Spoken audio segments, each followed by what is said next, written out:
అధ్యక్ష అధ్యక్ష అనుడు, మైకులు కట్టు చేసుడు, పిట్ట కథలు చెప్పుడు, ప్రభుత్వాన్ని ఎక్కువ విమర్శిస్తే సస్పెండ్ చేసుడు, బావా బామ్మర్దులు ఇద్దరు రెండు దిక్కుల వాయించుడు, సర్కార్ను విమర్శిస్తే అధికార ఎమ్మెల్యేలు గద్దల తీరగలేసి గగ్గోలు పెట్టుడు మొదలు కాబోతున్నాయి. అదేనుల్లా ఈ నెల 30వ తారీఖు నుంచి వచ్చే నెల 5వ తారీఖు దాకా అసెంబ్లీ సమావేశాలు జరుగుతాయట. పైసలు ఇచ్చి తన్నిచ్చుకున్నాడట వెనకట ఎవడో. అగో అదే పని కాంగ్రెస్ సర్కారు చేయబోతున్నట్టే కొడుతున్నదని కొందరు అంటున్నారు. కాళేశ్వరం ప్రాజెక్టు నీళ్లను ఓ దిక్కు మోటార్లు ఆన్ చేసి ఎత్తిపోసుకుంటేనే ఆ ప్రాజెక్టు పనికి రాదు అనే ప్రచారాన్ని చేసిండ్రు. దానికి జనం షీ కొట్టి షీదరించుకుంటాండ్రు.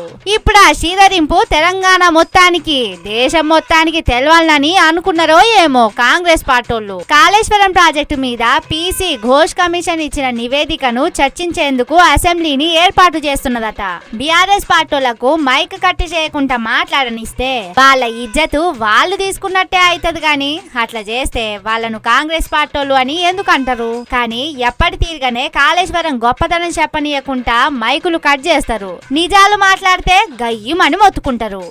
త్యాపకు సీఎం లేచి టాపిక్ ను పక్కదారి పట్టిస్తాడు. కాళేశ్వరం పనికి రాకుండా అయిపోయింది. దాని వల్ల తెలంగాణ సంపద తగ్గింది. సెంటు భూమి దడవలేదు, షేను శెలకలు పారలేదన్నట్టు చెప్తారు. సోది ముచ్చట్లు పుట్టెడు అబద్ధాలు చెప్తారు. అసెంబ్లీలో ఎంత చెప్పినా బయట జనాలు చూస్తున్న దాన్ని మార్చలేరు కదా. కాళేశ్వరం నీళ్ల ఎగజిమ్ముతుంటే సెల్ఫీలు తీసుకున్న జనాల సంబరాన్ని మార్చలేరు కదా. వాళ్ళ కండ్లను ముయ్యలేరు కదా.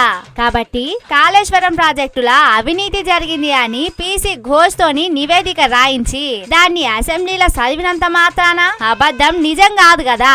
తెలంగాణ ప్రజలు ప్రతిదీ గమనిస్తున్నారు కదా. కండ్లు మూసుకొని పిల్లి పాలు తాగినట్టు చేయాలనే ఉపాయం చేస్తున్నది కాంగ్రెస్ పార్టీ అని అంటున్నారు తెలంగాణ రైతన్నలు.